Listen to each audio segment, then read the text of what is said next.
Okay, there is a lot to say in this introduction, and it is 3:48 a.m., and I'm trying to get this out before the end of the month. It is technically the end of the month, but maybe you can get a little taste of it. This is a really amazing interview with a lawyer named Bryan Hubbard, who was the major figure in a high-profile project in Kentucky to try to introduce a program to develop Ibogaine as a treatment for opioid use disorder.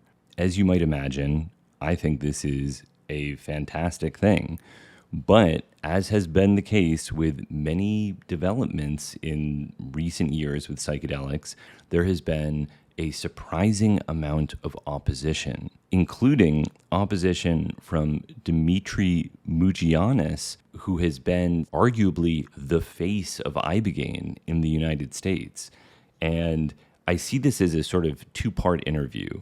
Part one is this discussion with Bryan Hubbard, which is an amazing overview of the politics surrounding the Kentucky Ibogaine program.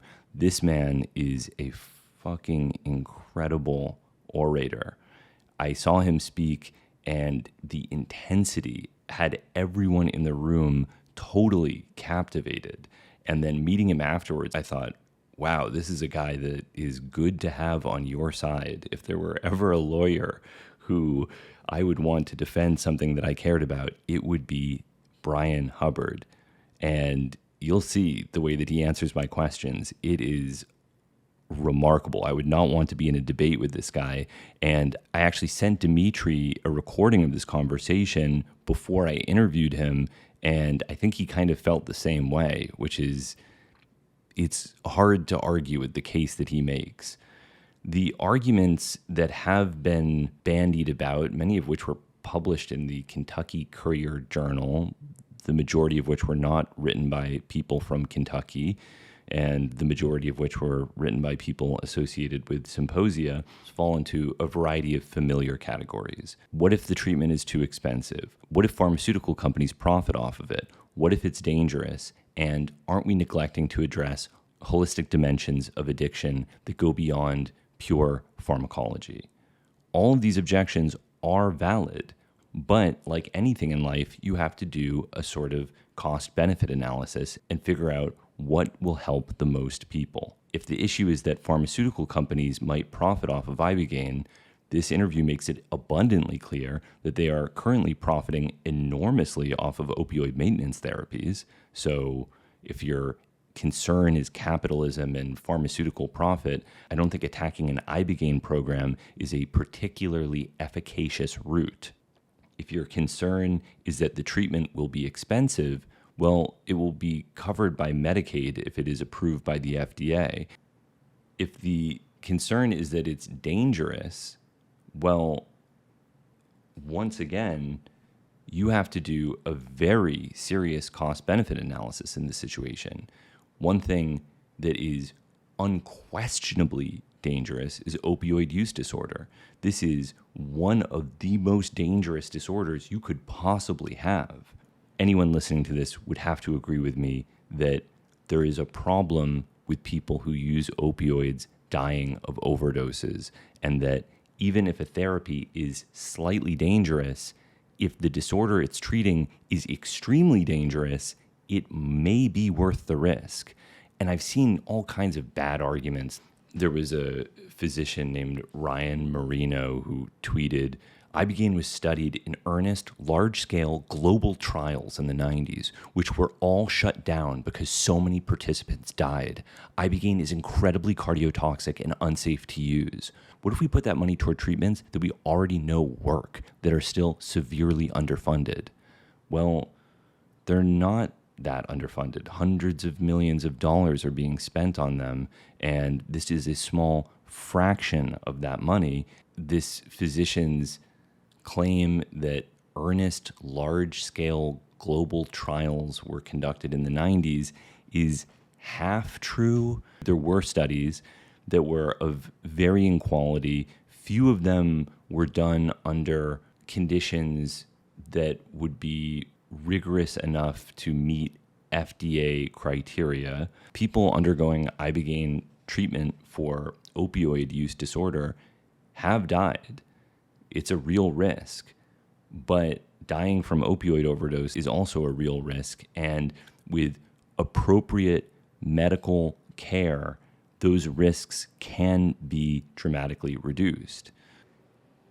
Deborah Mash, who did a lot of the early research with Ibogaine, currently is working with a pharmaceutical company called DemARX. They finished phase 1 clinical trials with Ibogaine. Nobody died. There were no severe adverse events.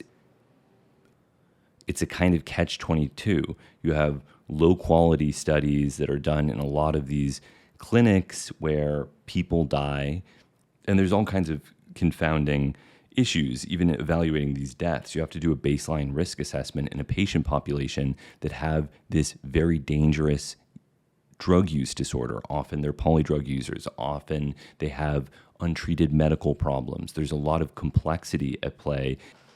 And while there have been these deaths, I even interviewed someone on my show who was associated with one of these deaths, but I didn't know about it at the time. Yash Paul, I think was his name. The reality is that when you have underground use or pseudo-medical use in unregulated clinics, there is a lot of potential for harm to occur.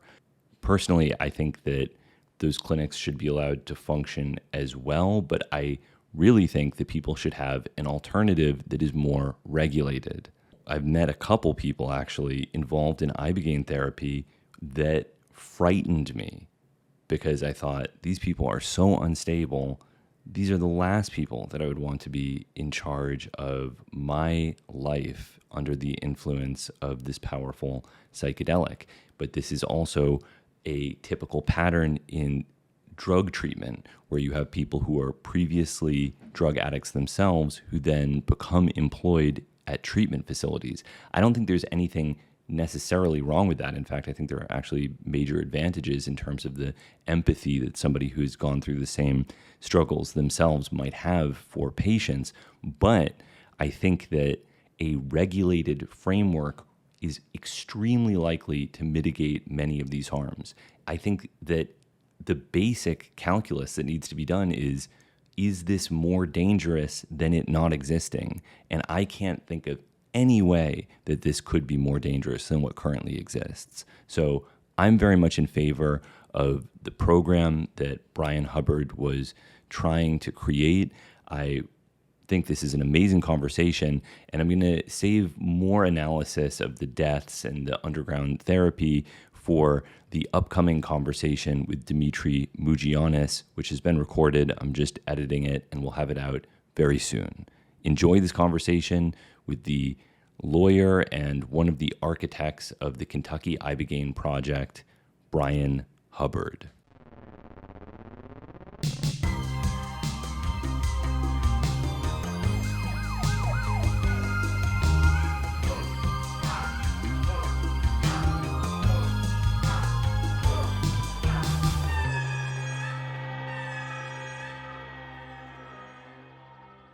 For as long as it has existed, the market for street drugs, supplements, and even pharmaceutical products has been marked by uncertainty regarding chemical identity and purity. Colorimetric reagents and repurposed urine test strips offer some protection, but they are no substitute for analytical techniques like mass spectrometry. In the United States, drug testing is fraught with bureaucratic hurdles, but in Spain, scientists are free to perform chemical analysis without legal interference. I've recently partnered with a Barcelona-based laboratory called Kaikion Analytics, who offer NMR, FTIR, and LCMSMS for any plants or chemicals one might wish to analyze. I submitted a few samples and was impressed by their ability to detect a psilocin ester in a gummy product, an unusual modafinil analog with precise structural assignments, and a diphenhydramine analog. Samples can be sent anonymously from anywhere in the world, and the pricing is extraordinary for the service they provide. Additionally, Kaikion performs their own analyses of new psychoactive substances and freely publishes their results on their website for educational and harm reduction purposes. To learn more, go to kaikionanalytics.com. Thank you so much for joining me. I've been trying to review this interesting historical moment and how all of this came to be. But for people that are unaware of these settlements, about the potential Ibogaine program in Kentucky, could you tell me a little bit about yourself and background on this project? I grew up in the coal fields of Virginia and ended up going to undergrad outside the D.C. area. Following undergrad, I went to the University of Kentucky Law School. And I come up in a blue collar family in which I received a very idealized notion of what America is all about in terms of her civics and her history. And when I went to law school, I thought that I was going to learn how to defend truth, justice, and the American way, and to make wrong right, and to assure justice for all. And I learned very quickly that the practice of law has almost nothing to do with any of those things.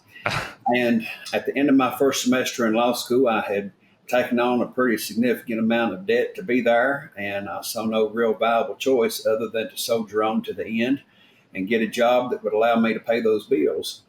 I accidented into what was the beginning of a 16-year legal career representing three of the state's most significant employers in their workers' compensation cases for a period of time that began with the onset of the opioid epidemic in central and southern Appalachia, and then it spread throughout the rest of the country.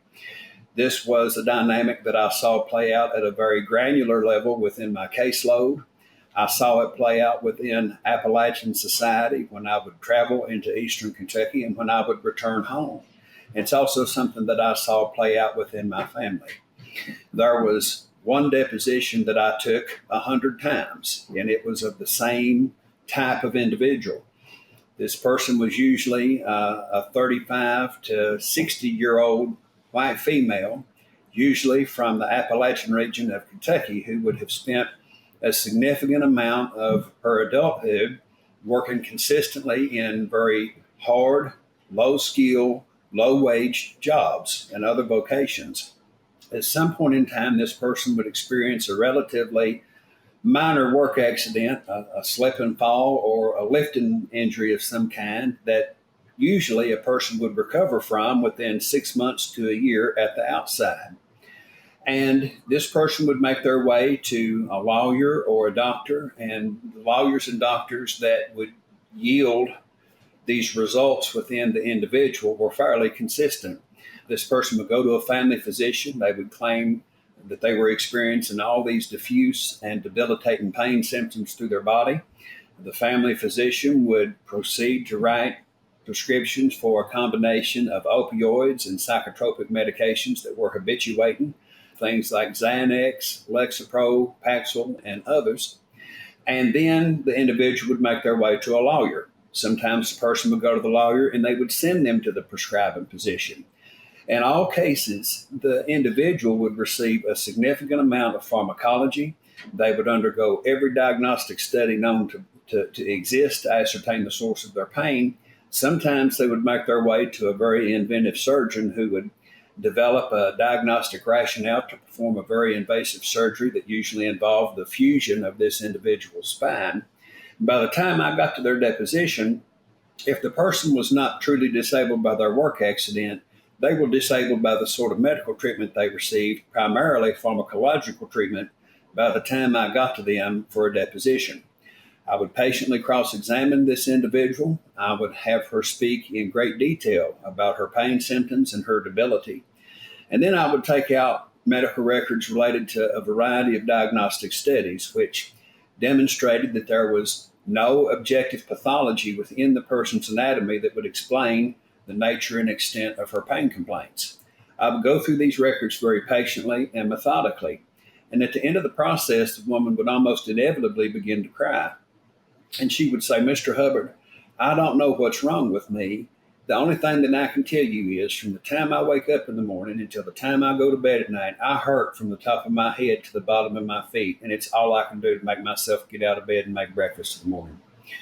The first 20 or 30 times I saw this, I thought I was being played by a performance orchestrated between the client and her attorney. But as I saw it again and again and again, and I saw it within the context of an individual who had a very solid work history, what I came to conclude was that the individuals were genuine. These women were experiencing true pain, but the source of their pain was coming from a place of tremendous emotional and spiritual despair in the face of their recognition that their life was not going to be one in which they enjoyed any sense of dignified autonomy over their fate. They were going to be living face down in the dirt, hand to mouth, a purely survivalist existence from beginning to end. And that work accident was the precipitating event which broke the last straw of hope that this individual had. The spiritual and emotional pain that they were experiencing was so profound that it manifested itself physically. And instead of recognizing the root cause of despair, which was the true genesis of the individual's pain, they received a combination of pharmacology which essentially anesthetized their soul and ultimately euthanized their body. And I had probably a half a dozen to a dozen individuals who died of overdose within my own caseload. I came to work in state government by happenstance. I was not in any way politically connected, but I worked with an evaluator who I would speak with about philosophical issues related to the Kentucky judicial system, the way in which there appeared to be a symbiotic relationship between personal injury lawyers and medical providers who essentially commodified human beings and trafficked in their misery to collect on one hand legal fees and then on the other hand capture a perpetual revenue stream with a lifetime patient who would be medicated from the time they walked into the doctor's office until the time they went to the graveyard. And I was asked to consider coming in to lead the state's Social Security disability system by virtue of this individual's connection to the staff of then Kentucky Governor Matt Bevin. And they wanted to know why Kentucky was second only to West Virginia in terms of the percentage of our population that receives Social Security disability benefits. I agreed to take the job, and I came in and we did a 35-year retrospective study on the disability program, and the results were just unbelievable. For instance, between 1980 and 2015, Kentucky's population grew 20%. Enrollment in the Social Security disability program grew 249%. The enrollment of children in the disability program grew 449%. And with that, you had an explosion in the issuance of habituating prescription medication to the poorest within those categories, and that was your Title 16 Social Security disability population. These were individuals who didn't have a substantial work history. They were usually generationally poor, and Social Security disability was essentially their subsistence income. Within that Medicaid SSI population, we saw that between 2001 and 2015, there was a 168% increase in the issuance of opioid medications per capita to every adult on SSI and Medicaid. And the dosages essentially climbed from about approximately 47, 48 pills per person to 168 pills per person over that 15-year time frame. Some of these percentages may be a little off because I'm a lawyer, which makes me a math cripple.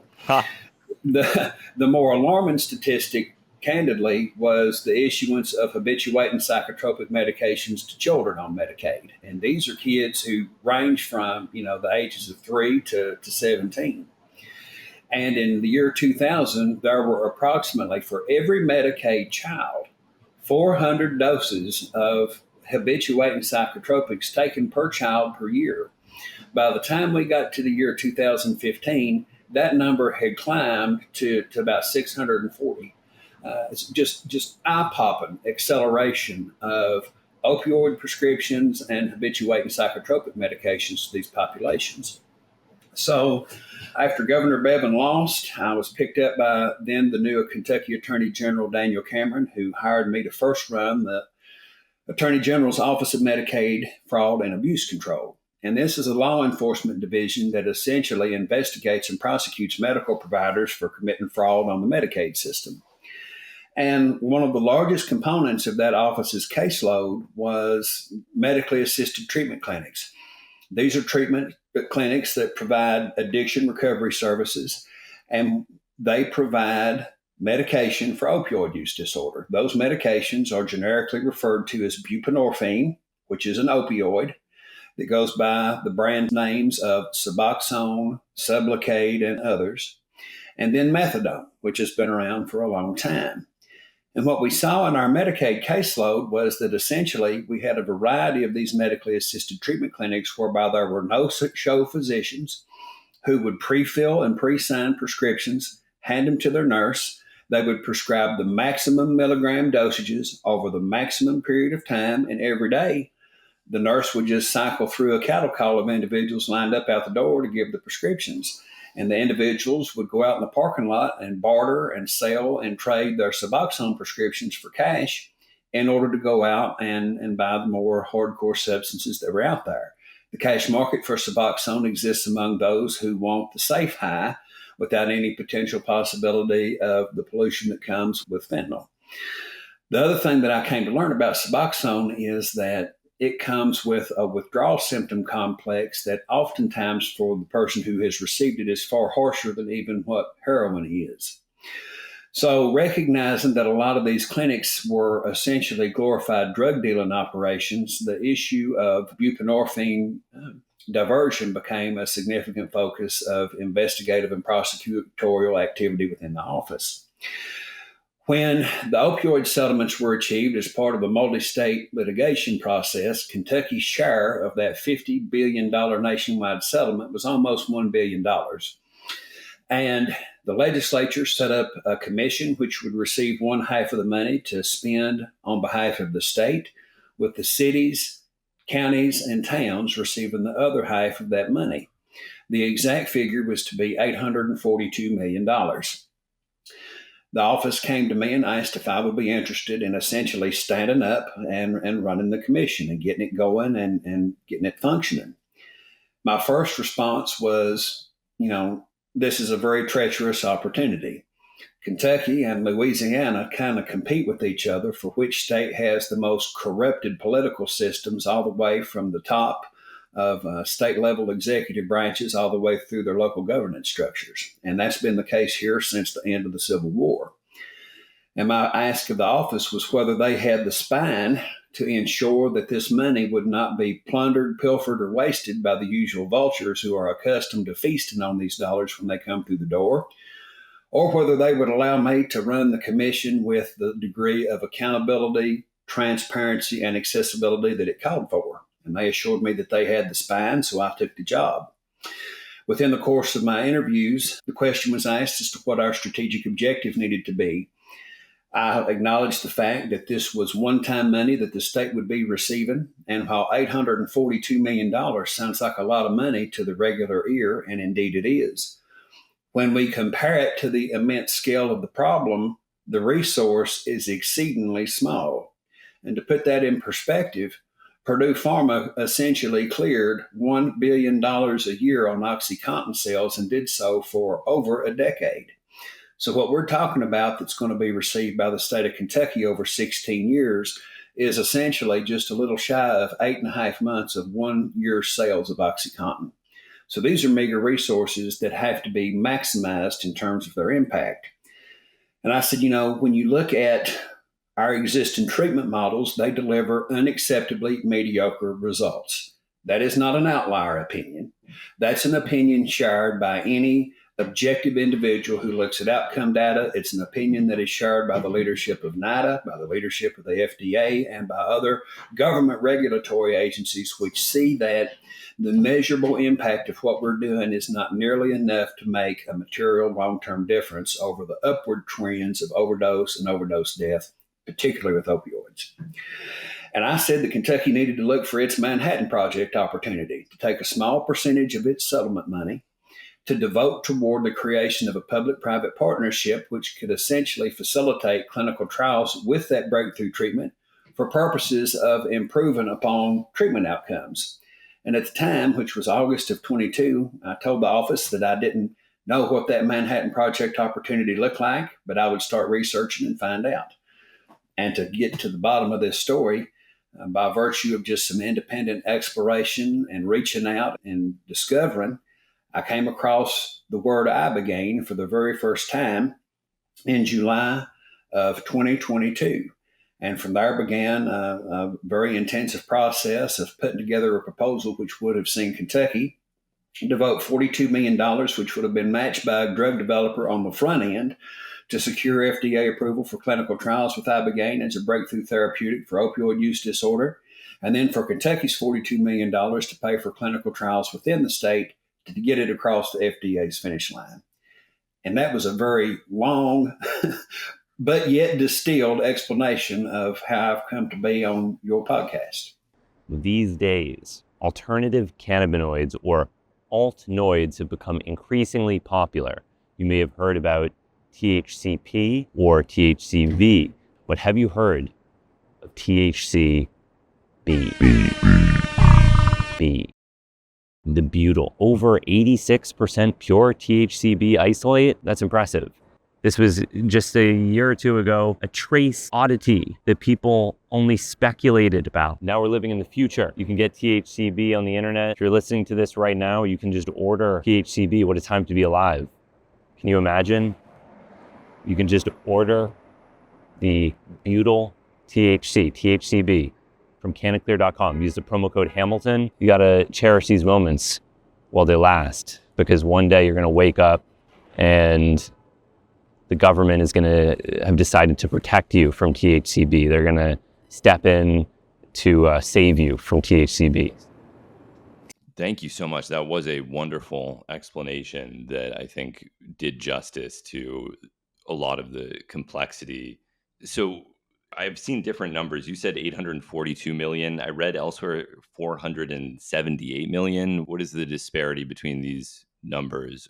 Some of it is coming from opioid settlements and some is coming from the state. The settlements were achieved in stages. So you had the first round of settlements, which were going to bring in a total of about 420 million. Then that figure toward the end of the summer, beginning of fall of 22, went up to about 480. By the time we got to early spring of 2023, the figure had gone up to $842 million. So the total amount of the settlement as it stands for Kentucky is $842 million. Half of that goes to the counties, cities, and towns, and then half of that goes to the commission that I ran, which yields it $421 million with which to work. Got it. Okay. And of that, you were hoping to spend 42 million on this Ibogaine project, correct? That's correct. That would have been 10% of the commission share and 5% of the state's total settlement. Take me through what this would entail, because you're talking about clinical trials and the assessment of Ibogaine, because I've been trying to reconcile what I see as a very good thing with some of these criticisms, and I'm trying to figure out whether there's any validity to some of the backlash. Of course, my impulse is to think no, but one of the criticisms that I saw is that this opioid settlement money would be used to pay for clinical evaluation of a substance that would then be sold. And so it would be as if the money was paying for drug development that would then benefit a future pharmaceutical manufacturer. Is there any validity to that criticism? Well, let's begin with the observation that is exactly what's happening now. The chief criticism lobbied at this by the folks whose position you have articulated is exactly the system that we currently have in place right now, where opioid settlement dollars are being used to fund treatments with an exceedingly modest success rate that are provided by the very same companies which produced the problem. So, for instance, and then I'll get to the heart of this criticism in terms of the response specifically related to Ibogaine. Opioid commissions right now are busy building out access to Suboxone treatment and other forms of buprenorphine treatment. Those treatments are provided, manufactured, and sold and marketed by the very companies that created this problem. So when the pharmaceutical industry that has had to participate in these settlements look at the way in which the settlements are structured and the services that academia, and the existing public health bureaucracy aim to provide, they know good and well that they are going to recapture $8 out of $10 that they have provided by way of settlement by virtue of them getting money on the treatment side for the therapeutics that they manufacture. So let's just start right there. Secondly, in terms of Kentucky, there was never, nor would there be for any other state, any intent to use public money to create intellectual property, which would then be the exclusive commodity purview to monetize of a pharmaceutical company or drug developer. Within the Kentucky model or within the model of any state that may do this, the public-private partnership would have as an integral component a recognition of the state's commercialization interest in whatever intellectual property is generated as a result of this project. A commercialization interest which should see the perpetual return of royalty investment at a bare minimum to the state that gives it recompense for the initial investment. Any public dollar has got to be connected to the public's ownership of any completed intellectual property product that goes through this process, which distinguishes Ibogaine from, again, buprenorphine. In the case of buprenorphine, the National Institute of Health spent, I believe, $62.5 million developing the baseline formulation. Once the baseline formulation was created, it was given as a gift to the manufacturers, who then proceeded to produce their own synthesized versions with their own unique formulaic twist, then patented it, and then charged buku money for it without any return of investment to the taxpayer. So in terms of the specific criticism of the Kentucky project, what has been asserted by way of the model is inaccurate, and the model that has been asserted is one that in fact currently exists and is being deployed within the promulgation of what's called the evidence-based best practice treatments, namely buprenorphine and methadone. Okay, so that's good for establishing that there's nothing unusual in this model. But just to emphasize what you were saying, so if this were to progress through phase 3 clinical trials, the FDA were to approve Ibogaine for treatment of opioid use disorder, then some of the profit from the pharmaceutical Ibogaine would go back to Kentucky. Is that correct? Absolutely. Whether it is anything that is patentable, whether it is the finalized therapeutic, whether it is a patented method of administration, whether it is a patented treatment model, anything from which money could be made must see the capture of a commercialization interest by the state or states which help fund its creation, an interest that should see a perpetual return on revenue to those states that are participatory in the project. Right. That seems like a good plan. And in terms of the specifics of who would be providing the Ibogaine, did you have a manufacturer in mind? Were you already collaborating with a company that would have been supplying the Ibogaine? The universe of drug development around Ibogaine is not large, but it's large enough to be competitive. And had the project been allowed to proceed, what we would have done would have been to have issued a notice of funding opportunity. And that notice of funding opportunity would have listed a series of queries that a drug developer would have to answer. For instance, what is your plan to obtain the FDA's approval of an investigation of new drug application? What's your proposal by way of the design of the clinical trial? What is your plan for the recruitment of clinical trial participants? How do you propose to recognize the state's commercialization interest in any final patentable intellectual property generated through this project? How do you propose to secure third-party payor approval through insurance of Ibogaine treatment for anyone who needs it? And for those who fall through the cracks of the insurance system, what sort of pharmacy benefit plan will you develop so as to assure access to Ibogaine treatment for all who need it? These are just examples of some of the criteria and inquiries that the drug developer would have to answer. We would essentially then solicit proposals which would be reviewed through a competitive review and selection process. And the drug developer who had the best proposal, who appeared to be most credible, and who had the demonstrated resources to match the state's commitment would then be selected, and it would be the one to receive or to essentially have the clinical trials paid for as they execute them within the state. The drug developer at all times assumes all of the financial and logistical risks associated with developing everything that is necessary to secure the FDA's approval for clinical trials. Public funds are used only to pay for the clinical trials once the drug developer secures the FDA's approval to conduct them. This podcast is also brought to you by Lucy Nicotine, a company that makes nicotine pouches, nicotine gum, and nicotine lozenges. I particularly enjoy the apple ice flavored nicotine pouch. It is a refreshing and well-formulated product. If you don't already use nicotine products, I recommend you don't begin. They're habit forming. But if you do, I think this is the finest nicotine product on the market. Thank you, Lucy. And in case this isn't already obvious, warning, this product contains nicotine. Nicotine is an addictive chemical. I see. Okay.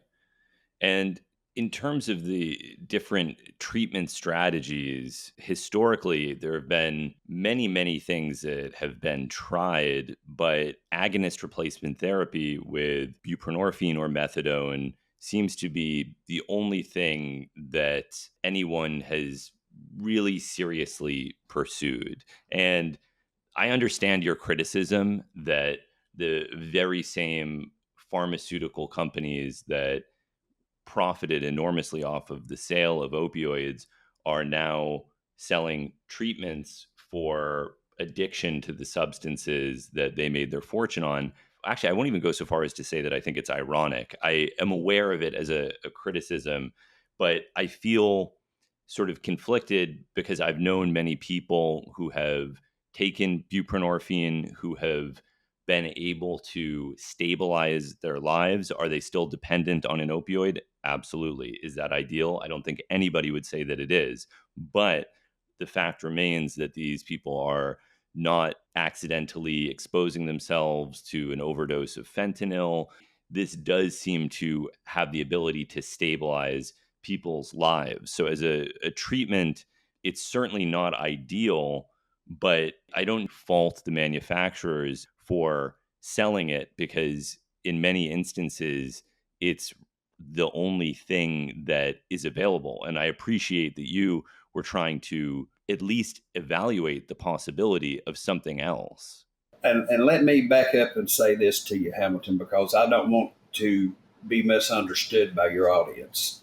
What you have heard come through from me is my response to criticisms of Ibogaine, which have been primarily directed at it from, at least within Kentucky, the promulgators of the Suboxone, methadone, opioid maintenance model. Individuals, specifically within the addiction research community at the University of Kentucky, who insist that recovery is an individualized journey, that we should not stigmatize an individual based on how they select to pursue recovery, and that we should have the utmost respect for individual autonomy and not stigmatize based on choice of treatment, were the first to be the most vocal stigmatizers, exclusive insistence on monopolistic models, advocates, and people who were just generally very disingenuous with their criticism. And with regard to the manufacturers and your observation about the efficacy of treatment, something is better than nothing. I am not here to say or to suggest that medically assisted treatment, whether it's buprenorphine or methadone, be scrapped, be abolished, be disallowed as available treatments. They absolutely should be for all the reasons you've said. They save lives. They have a roughly 25% efficacy rate, and that is better than nothing. Every life saved is significant. The opioid epidemic is a problem that has to be fought by all humanitarian means necessary. And throughout the execution of the Kentucky Project, my point was we should always be looking to diversify, expand, and improve upon our existing options for the purposes of making progress.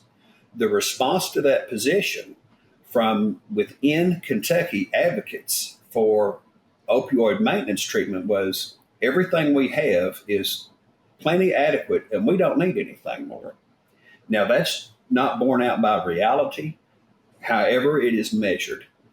I will mention that Indivior is the parent company which holds patent ownership of brand name Suboxone. Before these multi state opioid settlements were achieved, the largest single opioid settlement ever was in 2019, and it was negotiated pursuant to a U.S. Justice Department criminal indictment and guilty plea that came with a $2 billion fine, with $600 million of that going to the Massachusetts Department of Medicaid. That guilty plea was tendered by Indivior, and it was tendered pursuant to a federal indictment for having engaged in illicit schemes to increase the issuance of Suboxone prescriptions nationwide.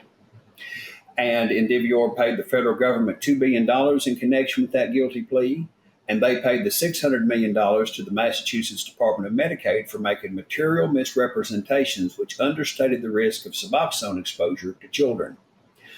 On May 7th, there's a gentleman by the name of Dr. Matt Bivens, who is an emergency room physician and is on faculty at Harvard Medical School, who has written extensively about the opioid epidemic.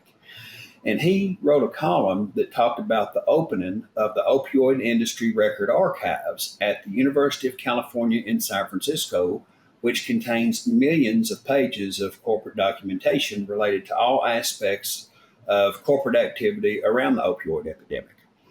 Within these documents are corporate communications that Dr. Bivens points out contain celebratory glee over what is seen as the market margins associated with the promulgation of buprenorphine. Now, should we have it? Does it have efficacy? Absolutely we should. Absolutely it does. Should we recognize that it comes with a cost? Yes, we should. Should we recognize that that cost is the enrichment of the very companies that produce this problem? Yes, we should. Should we continue to make it available? Yes, we should. Should we continue to look for opportunities to diversify, expand, and improve upon the results we're getting from buprenorphine because they are currently unacceptably mediocre? Yes, we should. This podcast is also brought to you by Matcha.com. Grab a traditional matcha bowl or your favorite mug and enjoy a hot cup of matcha first thing in the morning. I don't drink coffee, but I think matcha is a wonderful way to start the day. It contains L-theanine, it contains caffeine, which is what I'm most interested in, and it has all sorts of purported health benefits. Matcha.com was founded by psychedelic pioneer Dr. Andrew Weil. All of their matcha is imported from Japan and third-party tested for heavy metals. It's delicious, probably healthy, and certainly stimulating. So enjoy a cup of matcha from matcha.com. Then we're in complete agreement on this, yeah. And so it's clear that the history of opioids in the United States has been marked by various interest groups manipulating public opinion in various ways. The obvious examples with opioid manufacturers are the infiltration of medical education to create ideas about pseudo addiction or to change the culture of prescribing in such a way that liberal prescription of opioids was considered compassionate and medically justifiable, if not ideal. I probably have an unusually liberal attitude toward most of these things. My grandfather was denied morphine when he was dying of cancer because they thought it was somehow dangerous for him. And so from a young age, I kind of saw how horrible it is when people who need these medications are denied them. And so I've always been probably unusually sympathetic to a lot of these pharmaceutical ideas that opioids should be prescribed liberally.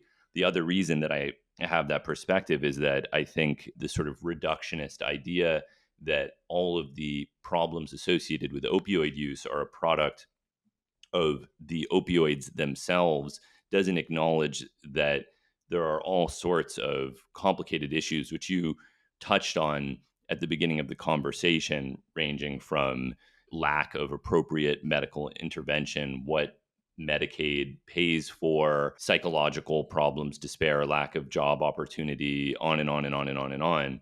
And I'm sort of curious because you mentioned how these interest groups have promoted the idea of using buprenorphine. Have you seen evidence that there have been interest groups promoting or interfering with Ibogaine in any way? Well, I would use the Kentucky Project as a microcosm of what we will see play out nationally. And we'll set the stage a little bit. And your point on the stigmatization of substance is very well taken. I think I heard Dr. Rick Doblin make the remark that the problem is not a substance, it's an individual's relationship with the substance. And I agree with that 100%. Kentucky has been historically one of the poorest states in the country, in particular the Eastern Third, which is coal mining country, where generational poverty has been in place, again, since the end of the Civil War, and where Lyndon Johnson kicked off his war on poverty almost 60 years ago. When OxyContin was introduced there in 1996, that was analogous to a lightning bolt hitting a drought desiccated forest. All of the conditions which were ripe for the development and explosion of the opioid epidemic had been there generationally. So you are absolutely right. The issue is not the substance per se. It is the relationship people have with that substance and the reasons why that relationship exists. In terms of interference with Ibogaine, the remarkable thing about the Kentucky process was how successful it was. And I measure success by way of how regular, everyday Kentuckians who are very politically conservative and in many cases are very religiously fundamentalist responded to what was a 6-month public introduction and education campaign around Ibogaine that began with a very high profile press conference and then was complemented with 3 congressional level quality 5-hour public hearings on the subject. The first hearing focused on the science. The second hearing focused on the lived experiences of people who had received Ibogaine treatment. And the third hearing focused on whether the FDA would even consider giving an approval for an Ibogaine trial, given its cardiac risk factors. We had a media specialist who was retained by a philanthropist who followed organic social media responses across the platforms of Facebook, Instagram, Twitter, and LinkedIn as this process played out, just to see what the public sentiment was among those who engaged the story. And the remarkable result was we had a support to opposition ratio of 60 to 40% based on measured organic social media response. When I would speak to the most hardcore skeptic, whether they were a religious fundamentalist, whether they were the operator of an existing recovery facility, or whether they were somebody who had a reactionary attitude toward the word psychedelic because of all the connotations that come with it. When we would explain the attributes of Ibogaine in terms of its physiology, the result produced by way of the individual's change of psychology, and the way in which a person would experience a spiritual awakening at the end of the experience, almost universally, when the attributes were explained, the response that I would receive was, what do we have to do to make this available, and how quickly can we do it? The opposition centers were very confined, and they were confined to the University of Kentucky's Center for Drug and Alcohol Research and current governor, Andy Beshear. The current governor and his father were partners at the law firm that represented Purdue Pharma against Kentucky while they were partners there, and settled that case for a pittance of its value. The University of Kentucky has established and documented financial relationships with the manufacturers of the existing treatments. And to get back to that original point about Indivior and its status as a convicted federal felon which engaged in an illicit scheme to promulgate its substance. The Kentucky Medicaid population is 1.6 million out of a state that has a population of 4.8 million. Between January 1 of 17 and October 31 of 23, Kentucky Medicaid paid for over 110 million doses of buprenorphine to a Medicaid population, not all of whom are on opioid maintenance medication, of 1.6 million people. We have a model that monetizes sustained human misery and depends upon the delivery of chronic treatment models to daily repeat customers. When a therapeutic is introduced that has the potential to cause significant financial disruption to that industry, in light of that industry's recognition that they have high commodity value and the promulgation of buprenorphine models, you're going to get what we had here, which was institutional opposition from those that have made themselves the paid functionaries of the pharmaceutical industry that resist the development of curative treatments for what is the most intractable problem of opioid dependence, and that is the resolution of withdrawal. And when I hear you say this, it makes perfect sense to me. What you're saying from a logical perspective makes complete sense. There is demonstrably money to be made. Money is being made from keeping people on maintenance therapy. It's immensely profitable.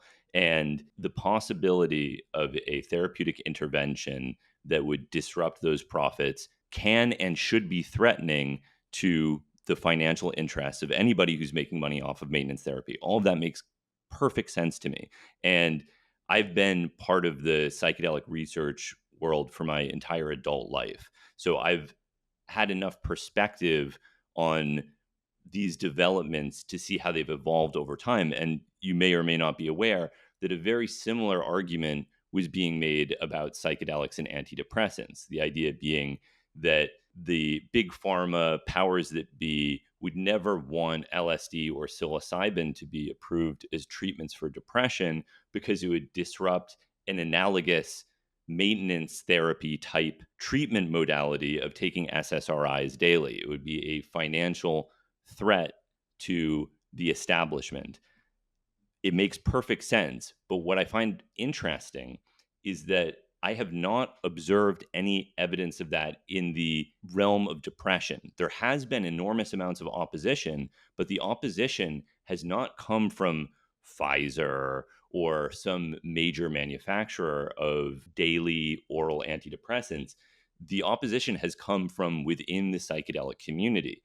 And the pivot has gone from nobody wants to commercially develop psychedelics because they're unpatentable or because they represent a threat to the dominant models of treatment to we can't support psychedelics because somebody might make money off of them and somebody might patent them. It's been this really bizarre reversal that I don't know that I could have predicted. And from what I have seen with opposition to the Ibogaine program in Kentucky, it didn't appear that it was coming from Invidior or any of these manufacturers of maintenance therapies. It seemed to bizarrely be coming from the psychedelic community, from people who had actually tried Ibogaine and benefited from it, but felt that there was something unethical about anybody profiting off of a pharmaceutical psychedelic product. There was only one individual that I'm aware of who wrote an op-ed that was published in the Louisville Courier Journal who had received Ibogaine to resolve their heroin use and who objected to the use of settlement funds to develop it as a therapeutic. That was the only point of opposition that I encountered from within the psychedelic community. And if you saw more, I certainly would be interested in reading and taking in the information of opposition. The vocal opponents of this were not the manufacturers, but those who are on the payroll of the manufacturers who occupy positions of academic research authority combined with the authority of the executive functions of government. So, for instance, in the case of the University of Kentucky, Their researchers sit on the boards of the companies who develop the therapeutics that are sold to treat addiction. When you have the industry supporting the academic researchers whose research is then parlayed into drug approvals through the FDA, which is then parlayed into academic research to support the promulgation of those approved therapeutics to the public health system, which is then used to effectuate the design of regulations and statutory frameworks, which elevates the promulgation of these therapeutics as what is called the evidence-based best practice. You have a circular, self-reinforcing community of financial interests that originates within the pharmaceutical industry, but is amplified and articulated by academic researchers who operate within the guise of the objective scientific evaluator, but who are in fact a functioning subsidiary of the pharmaceutical industry. So in June, after we had our press conference in May of 22, in June, one of the lead researchers for the University of Kentucky expressed, this individual expressed her willingness to vote for the commission's public hearings and the exploration of Ibogaine's efficacy. Within the same breath, this individual said, we don't need any further medications to treat opioid withdrawal syndrome. All the medications that we currently have are more than adequate to the task. Well, that certainly does seem to fly in the face of a reality in which longitudinal studies demonstrate that Suboxone treatment has a 20% patient retention rate at the end of 6 months. And we see ever escalating rates of opioid overdose and death, despite the fact that these therapeutics are essentially so effective. And the answer that is made to that observation is, well, we just need more of it. More of it. I just told you that they paid for 110 million doses of Suboxone for a Medicaid population of 1.8 million. What's lacking? There's something missing from that equation. And I would assert that what's missing is an objective acknowledgement of reality. And that's missing because you have academic researchers who are financial partners with the pharmaceutical industry in terms of promulgating what they call the evidence-based best practices. And I'm happy to send you some fabulous research that has been done pro bono by a group that has taken great pains to establish through publicly available information that you kind of have to track down the existence of these relationships. And they're there, they're real, and they exercise influence. If you're looking for a Kratom product, allow me to recommend Top Tree Herbs and New Brew Kratom Kava Green Tea Seltzer. Both are third-party tested. These are pure products that I can personally recommend. New Brew is a delicious carbonated Kratom Kava green tea seltzer. And if you're looking for a nice, simple, tasty Kratom tea, go for Top Tree Herbs. This is your health. You should get something that's tested. You can get 15% off using the promo code Hamilton. Thank you, Top Tree Herbs and New Brew, for your sponsorship. The two people that I'm aware of, one is Dimitri Mugianis, who is a friend of mine, and the other is a guy named Russell Hausfeld. And their reasons are kind of bizarre. From what I can tell, the Dimitri Mugianis objection is that it doesn't have a sufficiently holistic intervention where you're not addressing the despair dimensions of opioid dependence, homelessness, lack of job opportunity or financial stability, nutritional problems, everything that puts someone in a social and psychological position where they become vulnerable to abuse of opioids. The other objection, I think, from Russell let me see if I'm pronouncing his name right, Russell Hausfeld, was maybe more of an anti-capitalist. How dare they test an experimental treatment on the poor in Kentucky and then commercialize it? Isn't this somehow unethical? Now, I don't think that either of these arguments are particularly persuasive, but as far as I can tell, it also doesn't fall into the category of them being paid by opioid manufacturers. I think that this is for better or worse, a organic opposition that has little or nothing to do with competing financial interests. And the Dimitri piece appeared, I believe, in December of 23. So we were 6 months into this. And so far as I know, he is not a gentleman who was on the ground here. He was offering it from an outsider's perspective, which he certainly is free to do. And I just want to answer both of these criticisms substantively. Dimitri is absolutely right about the necessity of addressing root causes of addiction. And they have everything to do with the circumstances of despair. The reality is we're spending billions of dollars a year on a 75% treatment failure rate, the expense of which prevents governmental systems from addressing those root causes. And Kentucky is a perfect case study of that. This state cannot afford to build out long-term recovery infrastructure. They can't afford to provide housing. It cannot afford to provide job training and basic education services that equip someone to be self-sufficient. It cannot afford to provide all of those things that are necessary for the reconstruction and rehabilitation of an individual's life.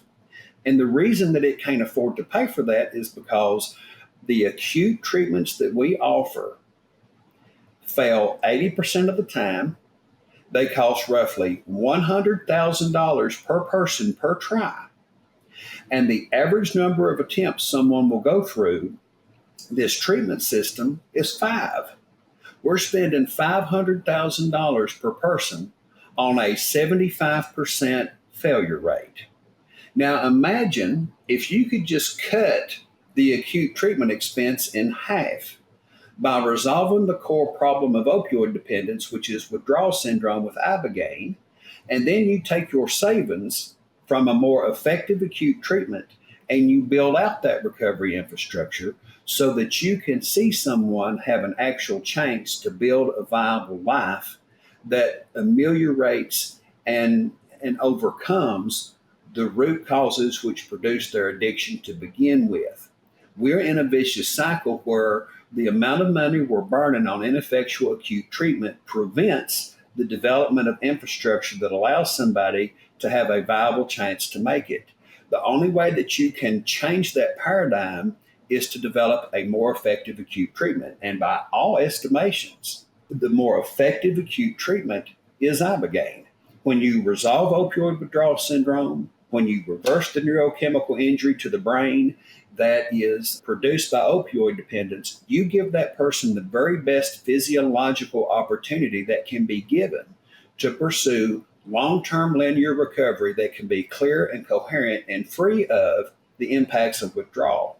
That is the opportunity that is presented with a different cost model that allows you to provide those long-term recovery supports. And I was very clear throughout. Ibogaine is not an end. It is the very best beginning we can give someone to get to an end, which is long-term durable recovery. Second point, when I hear about the use of an experimental drug on poor people in Kentucky, I want to ask this gentleman, are you paying attention to the healing community studies? Are you paying attention to the promulgation of drive-by Suboxone clinics in Appalachia, where just about everyone who is involved in local leadership out in the Appalachian Mountains recognizes that wherever there's a Suboxone clinic, there's a 50-50 chance that they're going to produce as much addiction as they treat by virtue of the diversion that they facilitate within their communities. Are they watching the infiltration of these treatment clinics into the inner city areas of Kentucky, whether they are in Louisville, in Lexington, or elsewhere? Has this individual bothered to reach out to the gentleman who I know as a colleague who runs the District of Columbia's Office of Medicaid Fraud and Abuse Control, who recognizes that the predatory operation of Suboxone clinics that put themselves in the poorest areas of the district and that function as drug dealers are creating as much addiction as they are treating among poor, disserved, and underserved communities, a lot of them communities of color. So when I hear an objection to the development of a therapeutic that would be used to produce a curative result for the people who need it most in the name of experimentation on poor and objections to it, what the hell does he think's going on right now?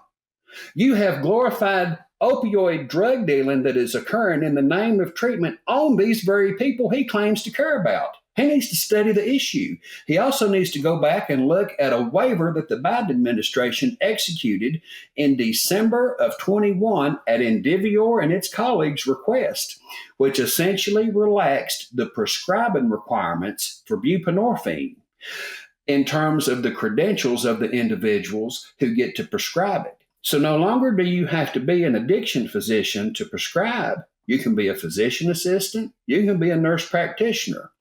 And with the stroke of a pen, in December of 21, there were 133,000 prescribers of buprenorphine.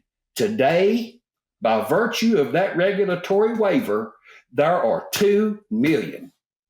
Indivior accomplished through regulatory modification what it was federally convicted of doing by way of illicit activity in 2019.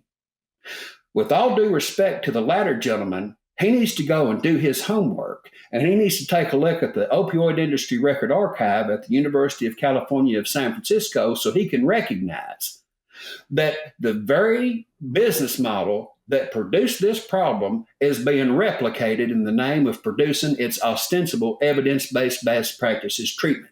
And the fact that he would leave poor people in the hands of the opioid industry to receive their treatment is an indictment of his knowledge of the dynamics of this problem and the way in which failure is what is being produced by way of how it is being treated. Now, pardon me, Hamilton, that last exception makes me fighting mad, especially given where I come from. Yes. And I think that your anger is completely justified. This exact tactic has become immensely prevalent in the psychedelic community, and that is the use of moralism to say you can't do this, not because it's dangerous, not because it's lacking efficacy, but because you're doing an experimental treatment on poor people. You see actually a version of this in other aspects of the psychedelic world where people will at first say, well, we can't have a pharmaceutical psychedelic product because it will be expensive and therefore it won't be available to impoverished people, not realizing that an FDA approved insurance reimbursable psychedelic therapy is exactly how these medications will be made most accessible to those people. And it's a kind of nonsense, moralistic hall of mirrors. And I guess my big question is you speak about this so persuasively and so authoritatively, and I've now seen you talk about it in person. You make such a compelling and strong case. Why do you think it was that you were not able to push this forward, given how strong the points that you're making are? Well, I go back to how we define success. And I had a 9-member commission. I needed 5 yes votes to get approval. In November of 23, Kentucky had a general election among its statewide office holders. My boss, Daniel Cameron, who appointed me to this job, who blessed the Ibogaine project, ran for governor. And he was not going to be able to continue as Attorney General because that is a statewide elected office. There was another person who ran for Attorney General by the name of Russell Coleman. When the general election occurred, Daniel Cameron lost the governorship. Russell Coleman became the new Attorney General. And one of the things that illustrates the dynamic around this issue within the microcosm of Kentucky was the support for this proposal was bipartisan, as was its opposition.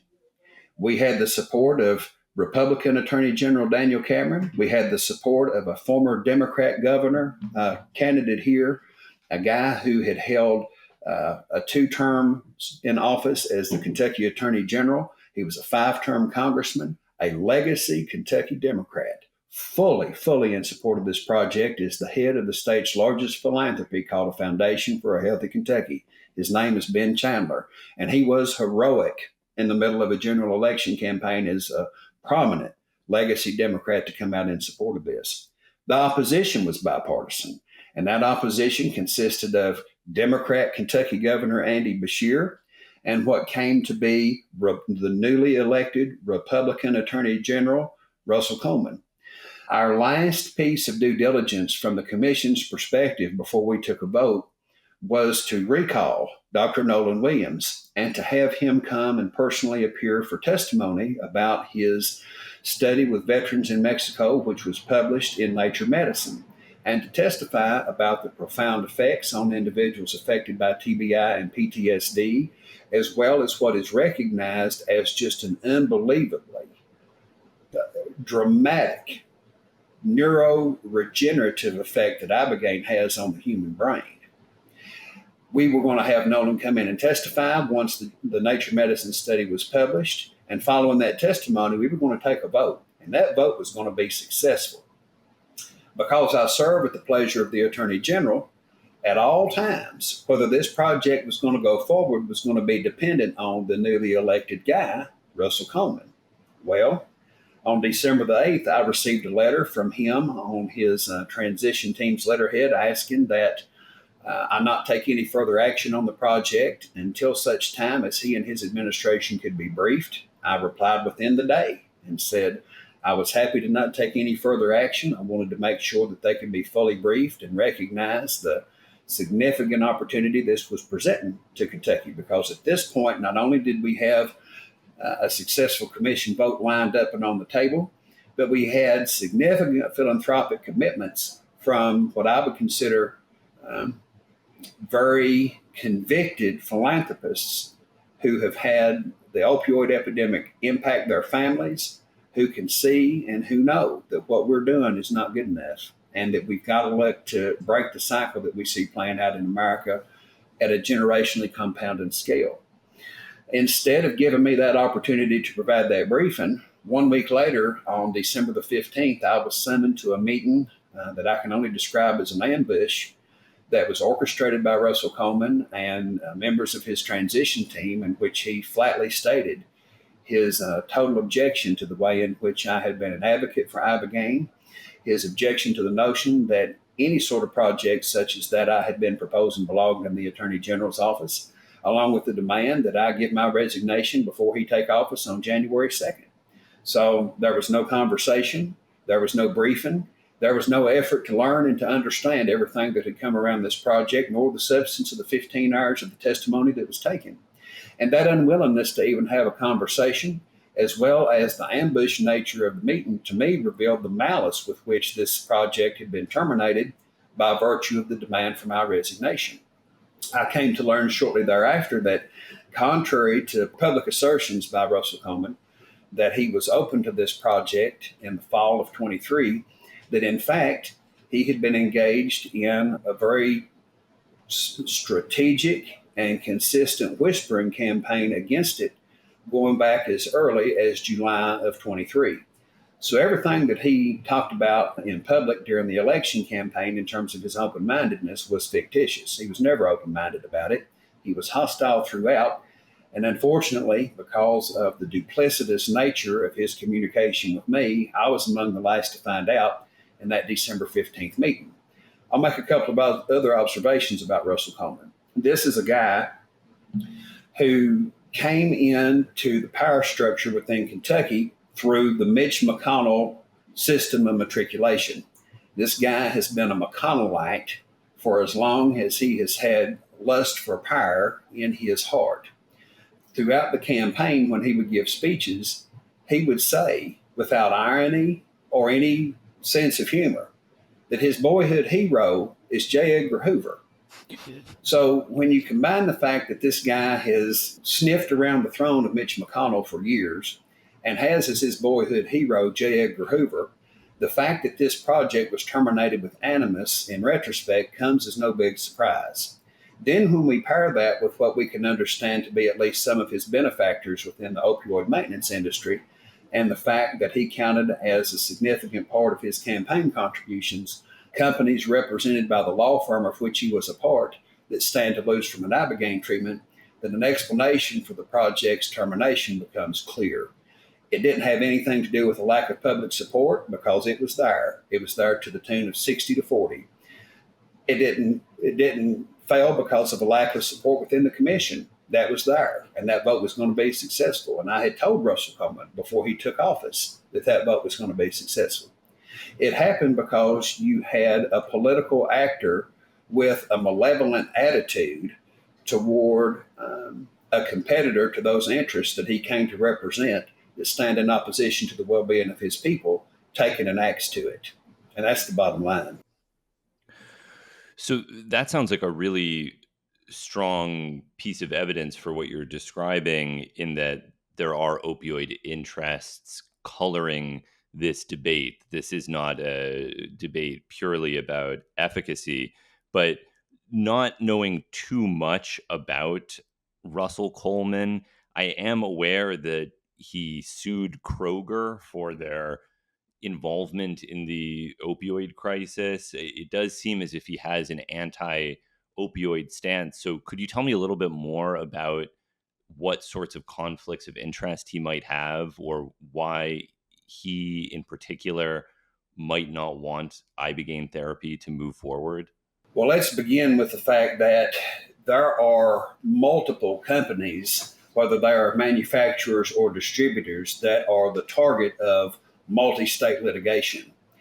And, insofar as there are opportunities within the offices of various attorney generals across the country to continue to proceed with legal action to recover financial compensation for their states, he's duty bound to pursue that.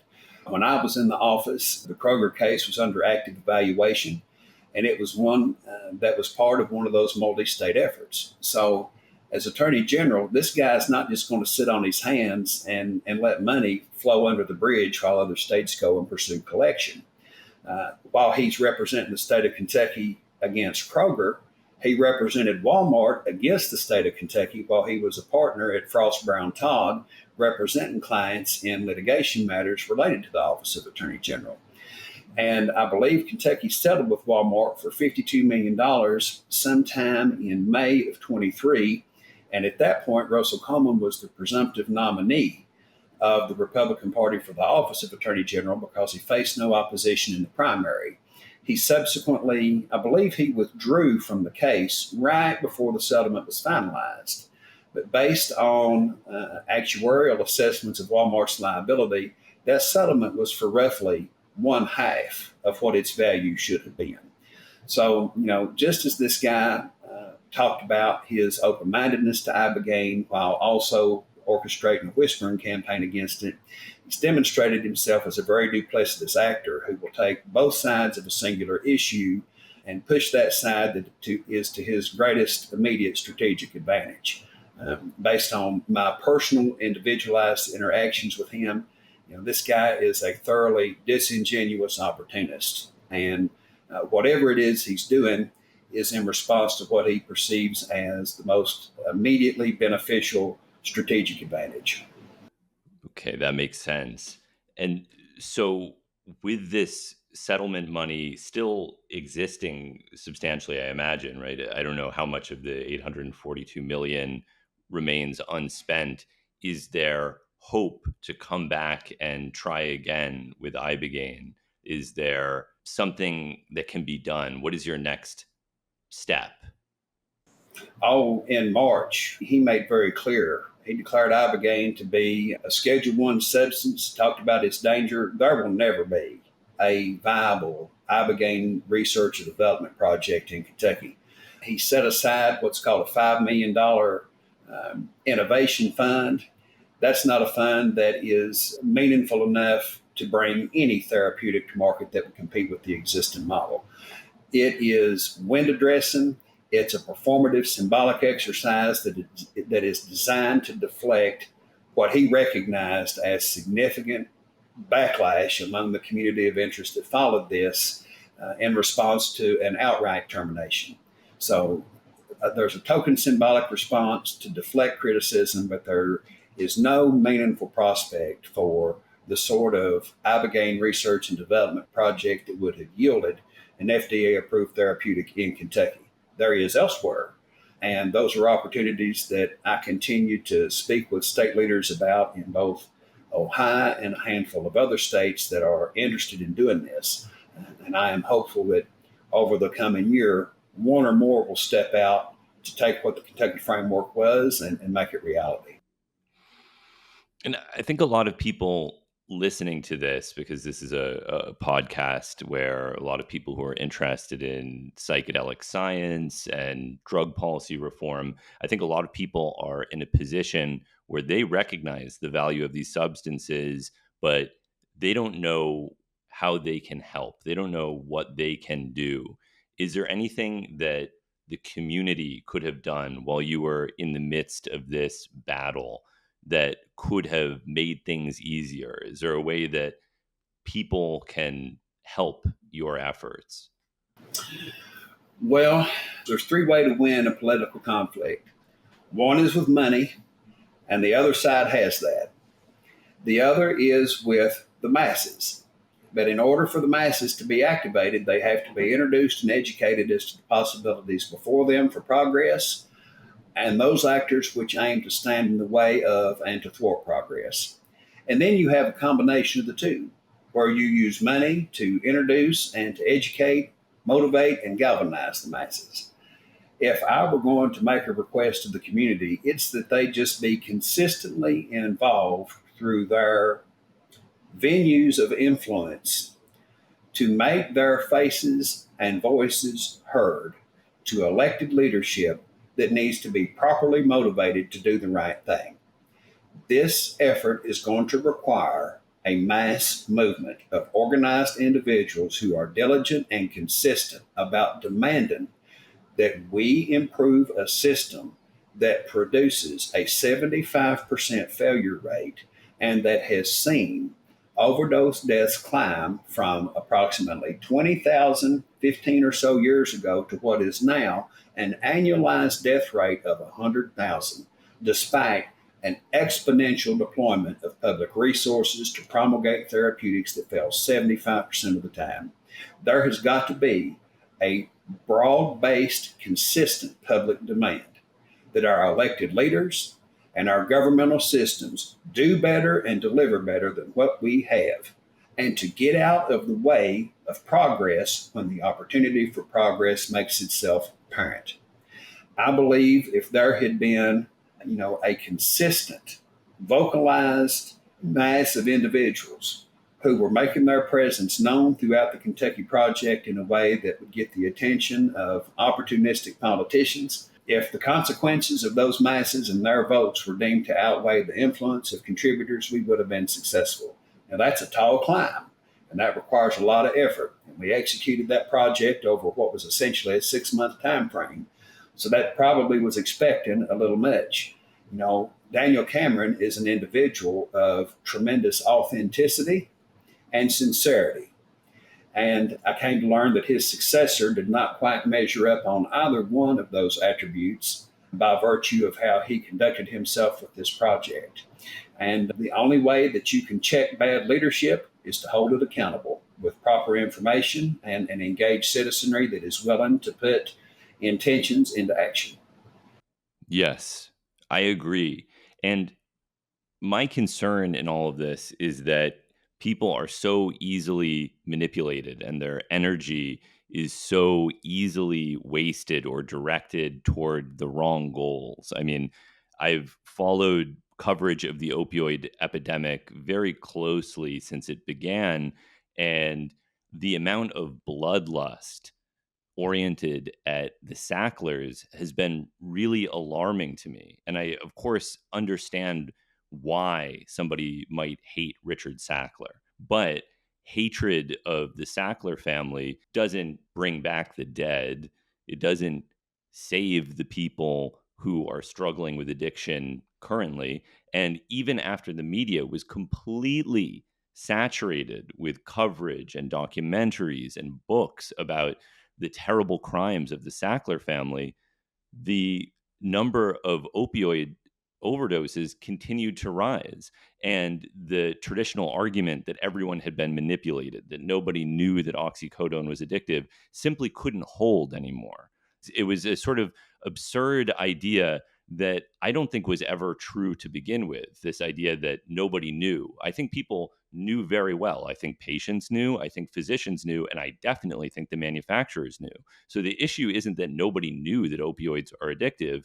The issue is that people weren't taking the appropriate measures to ensure that people weren't hurt, whether it was providing psychological resources for people struggling with substance abuse or safe injection sites or widespread access to naloxone or Ibogaine or changing the prohibition of opioids so that the black market didn't dominate and introduce fentanyl, which made things far more dangerous than they had to be. But instead, I saw more enthusiasm oriented toward attacking art museums that had received philanthropic contributions from the Sackler family, something that is, as far as I'm concerned, utterly meaningless. Yeah. Well, unfortunately, we live in a society which is enthralled with the opportunities to pursue performative symbolism that has no real consequence or effect on real life. It's the easy exercise, as opposed to having to engage in the daily process of applying consistent follow up pressure on elected representatives and the systems of government that they oversee to deliver results. When you have a society that is captured by a framework of survivalism and a hand to mouth existence, you don't have much time to do anything other than to vent and to be reactionary in a way that allows you to release all of that pent up negative emotion and also indulge the escapism that comes into it. When people are just trying to get by, it's a whole lot easier to raise your head and to give out a primal scream and go on down the road thinking you've done something than it is to engage in the hard work that comes with having the responsibilities of an engaged citizen. And to your point on the Sacklers, they couldn't have done what they did without the willingness of officialdom to be complicit. Officialdom is as responsible as Sacklers. And you also make a point about the fact that people did know. I can't tell you how many depositions that I took of physicians who were prescribing OxyContin for soft tissue low back strains, who I would confront with research literature which said these medications are to be prescribed for these categories of conditions, which do not include lumbar musculoskeletal strains with non-verifiable radiculopathy. These medications would be specifically challenged within a litigated case. We would perfect what was called a medical fee dispute, where we would specifically and explicitly challenge a physician's prescribing behavior for a particular individual because it was far in excess of what the condition called for and was detrimental to the person based on its propensity for habituation. Those were rarely, if ever, successful. We had a workers' comp judiciary here in Kentucky that was appointed by the governor.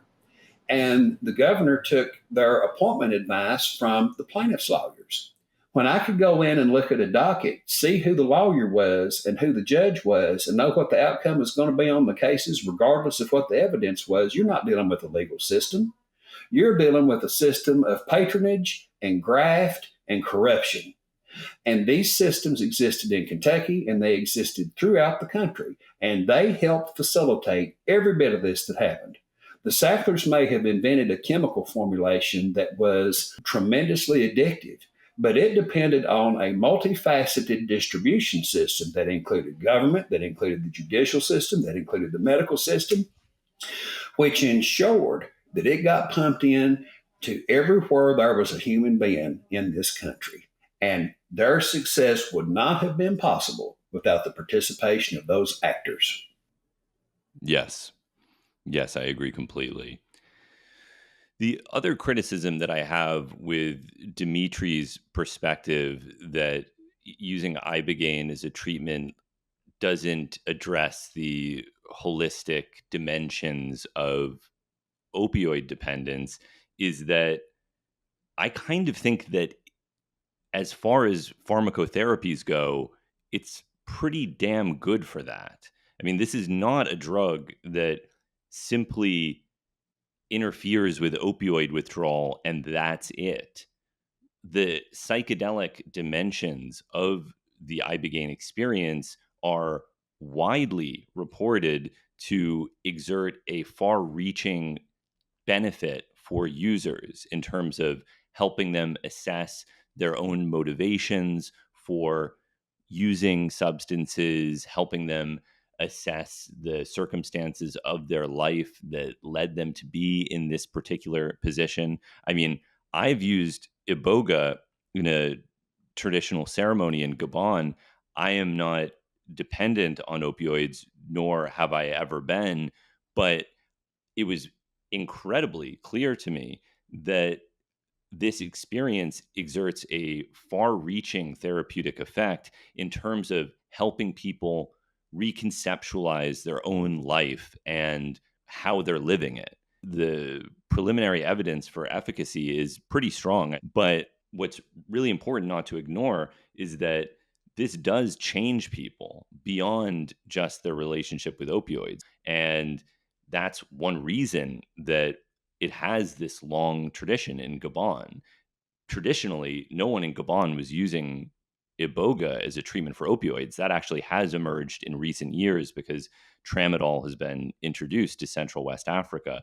But traditionally, that was never a motivation. And I'm under the impression that you've tried Ibogaine yourself, and I'm curious, in your experience as well as the experience of people that you've spoken with, how you feel about these psychedelic dimensions of the experience and how that could have specific applicability to the people you've encountered in Kentucky who struggled with opioid use. When I was growing up, and I'm of the age at which my grandparents were within that Great Depression, World War II, greatest generation cohort. My grandfathers were grade school educated coal miners. These men had lives of deprivation and difficulty that I cannot begin to imagine. I remember taking an oral history from one of my papaws about the Great Depression, and it was a college assignment out of English class to get an oral history from somebody. And I said, "Hey, won't you tell me about what you experienced in the Great Depression?" He said, "Well, we didn't notice. We didn't notice anything. We were already dirt poor." You know, he was one of 16 children. They had dirt floors in their house, and it was a hand to mouth subsistence farming living until he was old enough to go work in the coal mines at the age of 16. These guys lived incredibly hard lives, and they were representatives of their generation at the time.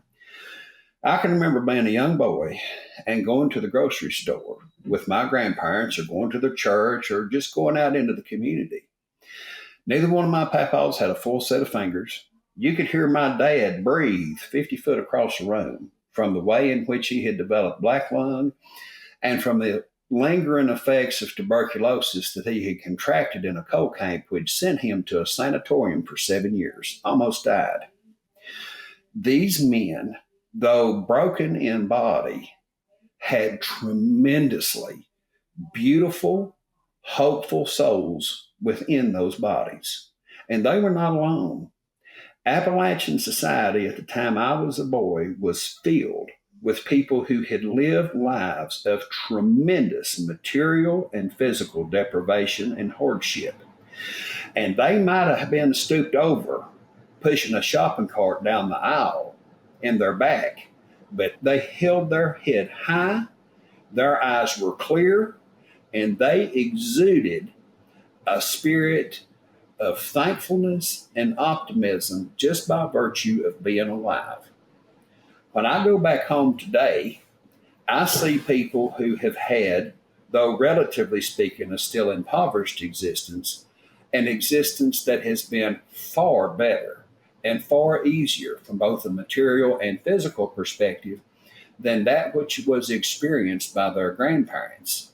Despite that, their heads are bowed and their eyes are glazed, and they have all the countenance of a defeated and hopeless people.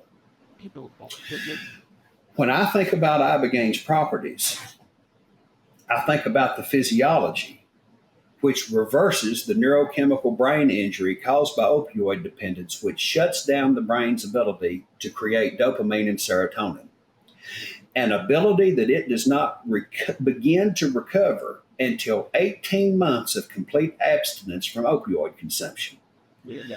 Abstinence based treatments have a 7% success rate because a person cannot experience life without dopamine and serotonin presence in their brain.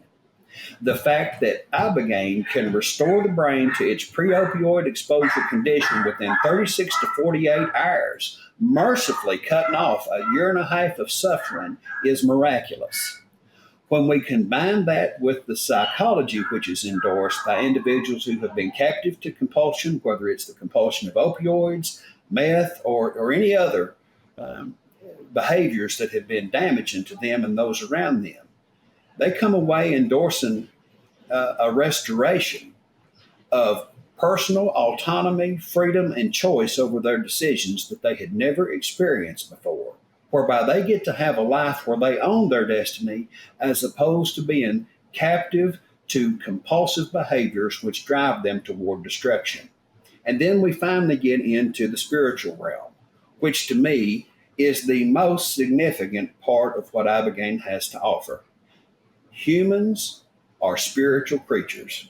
I personally don't happen to believe that the human species is the result of an astrophysical chemical accident that just happened to us into existence.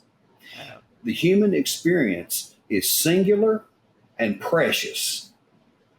And according to a lot of folks who have used Ibogaine, they come away with an affirmation that they are the child of an eternal creator whose essence is pure, unconditional, almighty love for them as a person, and that they as an individual have a special and unique purpose for their life. I cannot imagine a greater gift that we as a society can offer a human being who is caught in the suffering of compulsion, whatever that compulsion may be, than to provide physiological restoration, psychological restoration, and spiritual awakening that comes from an Ibogaine experience. The fact that it is criminal is criminal. And whatever my experiences may have been, whatever my assets may be, whatever abilities I may possess, I will apply as best I can to advance this cause for the purposes of human emancipation, so long as I've got the ability to do so. And it is a privilege. I think your observation that your grandparents who lived substantially more difficult lives still had a dignity and a gratitude and a strength that is absent from many people is a really important one. And I think that we have to ask why that is the case. Is it the dissolution of traditions, of religious communities, of traditional values, and I'm not even talking about this from because I'm for what it's worth, I'm an atheist, but I at the same time recognize that there is a social cohesion that comes from a collective purpose, from a de-emphasis on the individual, and our atomized, hyper individualistic, electronically oriented lives have clearly set people up for extreme forms of despair.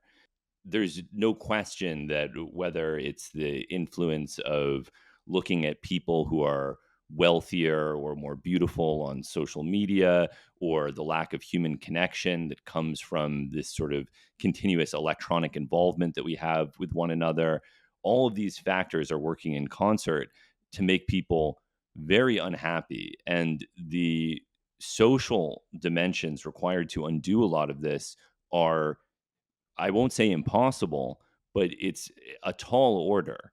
It requires major social organization, social cohesion, and a sort of collectivist value system that doesn't come easily, especially once it's been undone. To some extent, I don't think that we'll ever be able to return to the way things were in your grandparents' generation without a complete destruction of electronic infrastructure. I think that this is unfortunately part of the price that we pay for the many substantial and amazing benefits of our electronic world. But my hope is that as psychedelics first are introduced into our culture medically, that will then also help promote religious use and other types of use that will help bring people together and lessen some of these other dimensions that contribute to susceptibility to opioid dependence, the sorts of things that Dimitri was recognizing. I think that even if acutely Ibogaine does not address all of those issues, broadly speaking, what it represents and could represent for a culture in terms of the religious and community values that can come from an appreciation of the Iboga experience could have very far reaching and very real benefits. There is not a formally organized system, whether it be a corporate, nonprofit, or governmental system, that can create the necessary spiritual awakening which can restore an individual's perspective on the incredible privilege it is to be a human being and how precious and rare the experience of life is within the expanse of the known universe.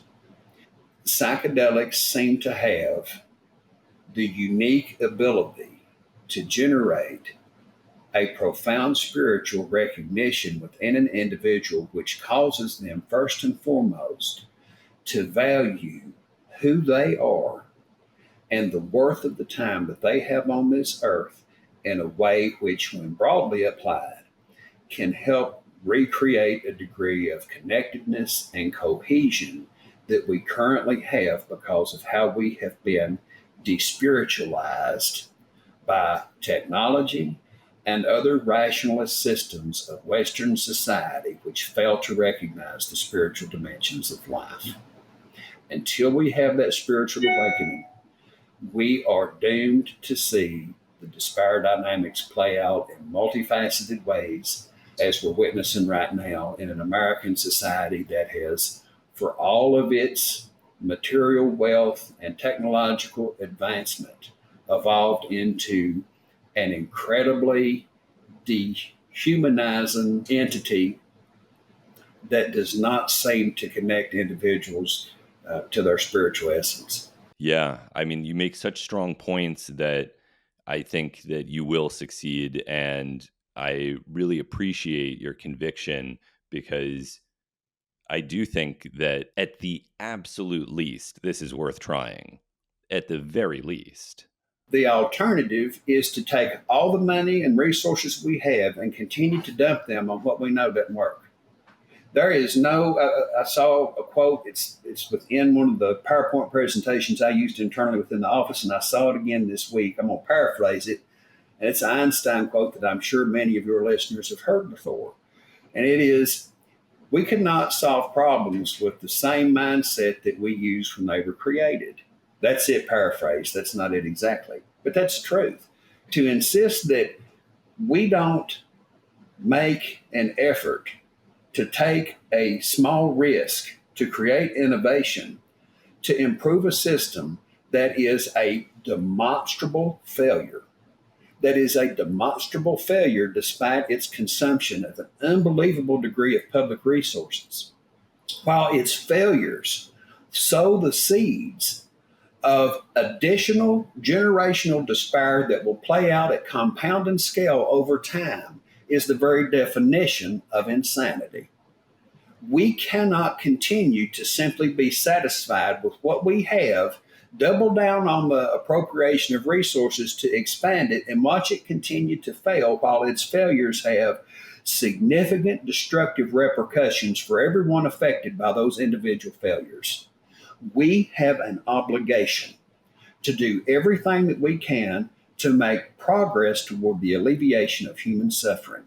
And there has been more than adequate observational open label studies and research to demonstrate that Ibogaine holds significant therapeutic promise, which is worthy of taking a small percentage of resource to explore, And if validated, fully developed so that its potential may be applied to immense problems that are not getting better. Agreed. Yes. Yeah. And for the people listening to this who want to follow your work and the progress of these initiatives, where is the best place for them to learn more about you, follow your work? Do you have social media? Is there some reading you can direct them to? What should they look for? Well, I will confess that I have been a Luddite when it comes to all forms of social media. I have never been on it, been proud to have never been on it. But with the transition out of the Attorney General's office and what I believe to be the need to maintain awareness around the work that's being done to advance Ibogaine, I, on the advice of a good friend, bit the bullet and had a very rudimentary, very basic, bare bones website constructed that is a repository of information that has gone into the Kentucky Project as well as some of the news stories around it. And that website is simply my name, which is www.wbryanhubbard. And that's Bryan with a Y. So www.wbryanhubbard.com, Bryan with a Y. And when people pull it up, don't laugh at me. I was working on a low budget. Okay, I will direct listeners to that. And just as one sort of final unrelated question, you're such a great public speaker and you speak so emphatically and enthusiastically. Do you have any secrets? Were you always this good? Well, if you could see my face right now, you could feel me flush from the compliment. I'm going to be honest with you. When I hear you and others say that to me, it's always a surprise. No matter how many times I might deliver remarks and receive an enthusiastic reception, I'm always shocked because I look at me in the mirror every day and live with me every second of the day, and I don't see or perceive anything special. What I do feel is tremendous conviction and a tremendous degree of intensity around those convictions. So when I see a set of circumstances or a reality which needs to be addressed, I address it with the full force of the conviction that I carry inside of me. And if that happens to come out as effective communication, I assure you that it is purely by accident. And I appreciate you characterizing what you perceive as that ability in such complimentary fashion. And you honor me with that observation, and thank you. Well, thank you so much for your time. This was profoundly educational for me, and I think a lot of people will appreciate this discussion. And I look forward to bringing up a lot of the points that you made with Dimitri, because I think that if he hears what you have to say, it's very hard to disagree with it. Well, currently, I would assume that he is an egalitarian humanitarian. And the only way people can get Ibogaine treatment right now is if they have the means. And that means is considerable and expensive. For people who want to level the playing field and democratize access to those things that currently only wealthy people can get a hold of, there is no better opportunity to engage in that endeavor than this one. And given his background and knowledge, he's somebody I would love to meet, talk with, and find common ground so we could work in concert if that's possible. I'm always down for making friends and allies. Well, thank you so much for your time. And I will be following the progress as you work on this in other states very closely. And thank you for all of your work. Hamilton, thank you for all your work, for who you are and the way in which you have advanced knowledge of psychedelics through all the wonderful productions that you have made on it. It's been a privilege to be your guest. And thank you for letting me be on your platform. All right. Have a good day. You too. Okay. Bye-bye. Bye.